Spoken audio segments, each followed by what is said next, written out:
Hello दोस्तों, आप सभी लोगों का स्वागत है। अगर अभी तक आपने हमारे चैनल को सब्सक्राइब नहीं किया तो चैनल को सब्सक्राइब कर ले और वीडियो को लाइक भी कर दे।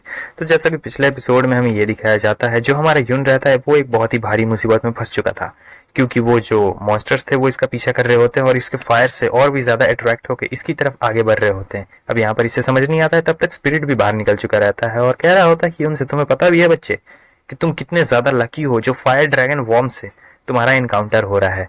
मगर यून को ये बात समझ नहीं आती है कि आखिर वो लकी किस तरीके से, क्योंकि अगर उन लोगों ने इसे पकड़ लिया तो ये तो मारा जाएगा। तब स्पिरिट उसे बता रहा होता है कि देखो, ये जो फायर वॉर्म्स हैं, मतलब ये आग की तरफ अट्रैक्ट होते हैं और ये तुम्हारे तुम्हारे अंदर जो डिवाइन फायर है उसकी तरफ अट्रैक्ट हो रहे हैं, जो कि तुम्हारे लिए बहुत अच्छी बात है कि तुम्हारे अंदर का जो आग है वो इतने खतरनाक खतरनाक क्रिएचर्स को तुम्हारी तरफ अट्रैक्ट कर रहा है। वो कहता है अच्छा, तो ये बात है, मतलब मेरी बॉडी के अंदर जो हेवनली फायर स्पिरिट है वो इन लोगों को अट्रैक्ट कर रही है, तो इससे छुटकारा कैसे पाया जाए। और फिर स्पिरिट ये बता रहा होता है कि देखो, तुम्हें इसे छुपाने की जरूरत नहीं है, तुम अपनी जितनी भी एनर्जी है सारी एनर्जी को लीक कर डालो, जितनी भी है सारी एनर्जी। इसमें अपना इंटरेस्ट बिल्कुल भी मत खोना है, जितना है सब एनर्जी लीक कर दो, मतलब फुल पावर का अपना इस्तेमाल कर दो। यहाँ पर यून को समझ नहीं आ रहा था, कह रहा होता है मगर क्या आप सचमुच मजाक मुझसे कर रहे हैं? मैं अपनी एनर्जी को यहाँ पर छुपाने की कोशिश कर रहा हूँ, आखिर मैं क्यों इनके सामने अपनी एनर्जी को लीक करूंगा ताकि और भी जितने वॉर्म्स है वो सभी मेरी तरफ अट्रैक्ट हो जाए और मुझ पर हमला करने के लिए आ जाए। स्पिरिट उसे अभी भी समझा रहा होता है कि देखो, ये तुम्हारे लिए बहुत ही अच्छा चांस है, मतलब करोड़ों में एक चांस है, तुम इसे ऐसे नहीं जाने दे सकते हो। और मैं तुम्हें सीक्रेट बात बताता हूँ, असल में इन वॉर्म्स के अंदर बहुत ही एक्स्ट्राऑर्डिनरी टाइप का फायर छुपा हुआ है।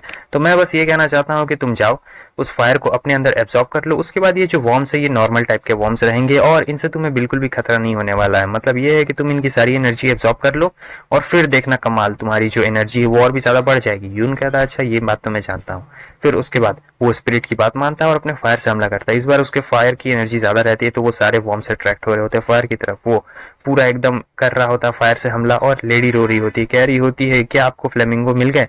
वो कहता है कि हाँ, वो तो मुझे मिल गया, लेकिन तुम ये बात क्यों पूछ रहे हो? वैसे मैं एग्रीमेंट पे अभी भी टिका हुआ हूँ। वो कह रही होती है कि देखिए, वो वॉर्म्स मेरा पीछा कर रहे हैं, आपको इन सब लफड़ों में पड़ने की कोई भी जरूरत नहीं है, आप मुझे पानी में फेंक दीजिए और यहाँ से फ्लेमिंगो लेके चले जाइए। मगर यून यहाँ पे बहुत ही ज्यादा आराम से रहता और कह रहा था तुम्हें इसके बारे में चिंता करने की कोई भी जरूरत नहीं है, आराम से रहो तुम। और वैसे भी मुझे नहीं लगता है कि ये लोग हमारा कुछ कर पाएंगे, क्योंकि ये लोग बहुत ही ज्यादा छोटे हैं। तब तक हमें दिखाया जाता है वो सभी मिलकर एक खतरनाक क्रिएचर बन चुके थे, जो कि बहुत ही ज्यादा पावरफुल रहता है और सीधे उसकी तरफ आगे बढ़ता है। लेकिन फिर स्पिरिट भी बाहर निकल जाता है और उसे बता रहा होता है कि कैसे कैसे क्या क्या करना है। और यहाँ पर जो यून रहता है वो उसकी और भी ज्यादा फायर एनर्जी दे रहा होता है, मतलब इतना ज्यादा उसे फायर एनर्जी दे देता है कि वो सीधे उसके काबू में ही आ चुका रहता है। और फिर उसके बाद यून अपनी पावर का इस्तेमाल करता है और उस चीज के टुकड़े टुकड़े कर डालता है। हमें दिखाया जाता है कि उसके अंदर से भी एक चीज निकलती है, लेकिन फिर उसके अंदर से भी एक चीज निकलती है जो कि एक क्रिस्टल टाइप का रहता है और इसके अंदर इतनी ज्यादा एनर्जी है जिसके बारे में आपने कभी सोचा भी नहीं होगा। मतलब अगर यून के पास ये आ गया है, इसका मतलब वो पहले से 20 गुना ज्यादा ताकतवर बन चुका है। और फिर वो अपनी पावर का इस्तेमाल करता है और धीरे धीरे कर कर उस एनर्जी को एक ही बार में एब्जॉर्ब कर लेता है। जब वो उस एनर्जी को एब्जॉर्ब कर लेता है तब उसे अचानक से एहसास होता है कि ये तो बहुत ही ज्यादा पावरफुल बन चुका है और फिर सोच रहा होता है कि अब मैं बहुत ही सेंसिटिव चीज को भी महसूस कर सकता हूँ। मतलब पहले इसका एरिया ज्यादा नहीं था, लेकिन अब इसका एरिया बहुत ही ज्यादा बढ़कर हो चुका है और सोच रहा था कि मुझे यहाँ से जल्द वैसे भी निकलना पड़ेगा, क्योंकि यहाँ पर और भी खतरनाक टाइप के मॉन्स्टर्स है। अगर यहाँ पे रहा तो बहुत ज्यादा खतरा हो सकता है, मेरे लिए नहीं तो कम से कम इस लड़की के लिए तो हो ही सकता है। फिर वो अपना दिमाग लड़ा रहा होता है कि हमें जल्द से जल्द यहाँ से निकलना पड़ेगा। तब तक हमें ये दिखाया जाता है कि उस लड़की को भी होश आ चुका रहता है। वो कहती सीनियर, यून उसे देखता और कहता ओ तो तुम उठ गई। वो उसे शुक्रिया कह रही होती कि आपने मेरी मदद की, आपका बहुत बहुत शुक्रिया। यून कहता है अरे नहीं, हम दोनों ने एक दूसरे की मदद की थी। और फिर इधर वो कह रही होती है कि प्लीज मैं भी आपकी तरह एक कल्टीवेटर बनना चाहती हूँ ताकि मैं अपने लोगों को बचा सकूं। वो कहता है कि हाँ क्यों नहीं, वैसे भी सबसे पहले तो तुम खड़ी हो जाओ, मेरे सामने झुकने की कोई भी जरूरत नहीं है और मेरे पास ऐसे ही बहुत सारा ट्रेजर है, तुम चाहो तो बेसिक कल्टीवेशन टेक्निक का इस्तेमाल कर सकती हो शुरुआत में।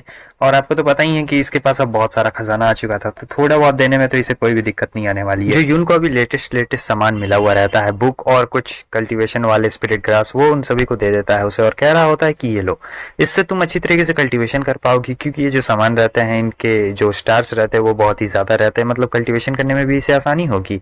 और वो कह रही होती है कि आपका बहुत बहुत शुक्रिया सीनियर। वो कहता नहीं शुक्रिया करने की कोई भी जरूरत नहीं है। अगले सीन में हमें दिखाया जाता है वो लोग एक आइलैंड पे पहुंच चुके रहते हैं, जहां पर यून उतर जाता है और कहता है कि मुझे लगता है कि फ्यूचर में गुड बाय कहने का मौका नहीं मिलने वाला है मुझे। वो कहता है कि हाँ, वैसे भी मैं वापस नहीं आने वाला हूँ वहां पर। वो कहती है क्या सचमुच? आप वहाँ हमारे पास वापस नहीं आने वाले हैं। वो कहता है हाँ बिल्कुल भी फिक्र मत करो, मैं अब यहाँ से अपनी जर्नी कंटिन्यू करूंगा और वापस नहीं आऊंगा। और फिर ये कहने के बाद वो वहां से जाने लगता है। लेकिन फिर वो लड़की उससे कह रही होती है कि जरा 1 मिनट रुक जाइए सीनियर, मेरे कहने का ये मतलब बिल्कुल भी नहीं था। तभी वहां से दूर से चिल्लाने की आवाज आती है। हमें दिखाया जाता है कि वहां से एक आदमी भागता हुआ आ रहा होता है और कह रहा होता है कि निकल जाओ यहाँ से, ये बहुत ही खतरनाक जगह है। लेकिन फिर एक एरो आता है, सीधे उसके सीने को चीरते हुए उसे मार डालता है। तभी हमें पीछे से 2 और बंदों को दिखाया जाता है जो कि इसी के आदमी रहते हैं और कह रहे होते हैं इसके पास ट्रेजर था और देखो भाग के ले रहा था। फिर ये लोग जाते हैं उसके ट्रेजर को उठा लेते हैं और कह रहे होते हैं कि चलो हमें जल्दी चलना चाहिए क्योंकि बॉस का बिजनेस का टाइम हो रहा है और वो काफी ज्यादा गुस्से में भी होंगे। तभी वहां पे यून आ जाता है और कह रहा होता है तुम दोनों। वो लोग यून को पहचानते थे और यून को देखने के बाद दोनों बहुत ही ज्यादा डर जाते हैं, कह रहे होते हैं कि ये यहाँ क्या कर रहा है और फिर तुरंत ही वहां से भागने लगते हैं। इधर यून सोच रहा होता है कि क्या ये तो जैंग के आदमी है और आखिर इन लोगों ने इस आइलैंड के बंदे को इस तरीके से क्यों मार दिया। और ये जो बंदा रहता है ये उस लड़की का रिलेटिव ही रहता है, मतलब एक तरीके से रिलेटिव ही है क्योंकि सब लोग एक ही आइलैंड पे जो रहते हैं। और फिर वो उधर उठा रही होती है कि अंकल आप ठीक तो है ना। यहाँ पर यून को बहुत ही ज्यादा गुस्सा आता है क्योंकि उन्हें बिना मतलब के एक बंदे को जो मार दिया था वो छोटा सा हमला करता है नॉर्मल सा, लेकिन उसका जो पावर है आउट ऑफ कंट्रोल चला जाता है और वो हमला काफी बड़ा हो जाता है। ये लोग शील्ड से रोकने की कोशिश तो करते हैं लेकिन इतना ताकतवर रहता है कि उनका भरता बन जाता है। यून को भी यहाँ पे एहसास नहीं हो रहा था क्योंकि उसने जब ड्रैगन वॉर्म की एनर्जी को एब्सॉर्ब कर लिया है तब इसकी एनर्जी बहुत ही ज्यादा बढ़ चुकी है, इसे यकीन ही नहीं हो रहा था। फिर वो लड़की आती है और रोते हुए कह रही होती है कि मुझे बदला लेना है, मुझे अपने लोगों का बदला चाहिए, मैं उसे नहीं छोड़ने वाली हूँ। यून उससे कह रहा होता है ठीक है मुझे पता है तुम्हें बदला चाहिए लेकिन मुझे लगता है ये सही वक्त नहीं है, तुम यहीं पे रुकना, मैं तुम्हारे बदले उन सभी लोगों को ठिकाने लगा दूंगा। और हाँ ये लोग बहुत ही ज्यादा खतरनाक है, इसलिए तुम अगर मेरे साथ रहोगी तो तुम मेरे ऊपर बोझ रहोगी, इसीलिए मैं ये चाहता हूँ कि तुम अपने ट्राइब के पास जाओ उन्हें बचाने के लिए। चलो अब आ जाओ मैं तुम्हें लेकर चलता हूँ। और फिर वो उसे उठाता है। फिर हम देखते हैं कि वो लोग जा रहे होते हैं सामने में उसे एक गुफा दिखती है तो वो उसे वहीं पे छुपा देता है, कह रहा होता है ये अब यहाँ से बाहर मत निकलना और किसी को भी अपने आप को ढूंढने मत देना। सोच रहा होता है कि किसी को पता नहीं है कि मैं यहाँ इस टापू पे आया हूँ तो मुझे ज्यादा चिंता करने की कोई भी जरूरत नहीं है, मैं इस मौके का फायदा उठाकर उन लोगों को मार सकता हूँ। और फिर अचानक से इसे याद आता है कि ऐसा हो सकता है कि वो सैंग मेरे पीछे पड़ा हुआ हो और यहाँ तक वो मेरे लिए आया हो और बेमतलब कि ये सारे लोग यहाँ पर मारे जा रहे हों, क्या ये सब मेरी गलती की वजह से हुआ है। तब इसे अपने बड़े भाई की बात याद आ जाती है जो उसने उससे बहुत पहले कही थी।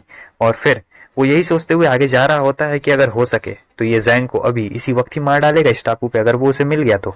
फिर वो आगे बढ़ता है तो दूर उधर वहां पे आवाजें आ रही होती है जहां पर कुछ लोग बात कर रहे होते हैं। अब ये जो यून होता है सीधे उसी तरफ बढ़ जाता है और इसी के साथ साथ हमारा ये एपिसोड यहीं पे खत्म हो जाता है। अगर आपको वीडियो अच्छी लगी लाइक कर दे, चैनल पर न्यू सब्सक्राइब कर दे। यहाँ तक वीडियो देखने के लिए बहुत बहुत शुक्रिया। फिर मिलते हैं नेक्स्ट एपिसोड में, तब तक के लिए बाय बाय।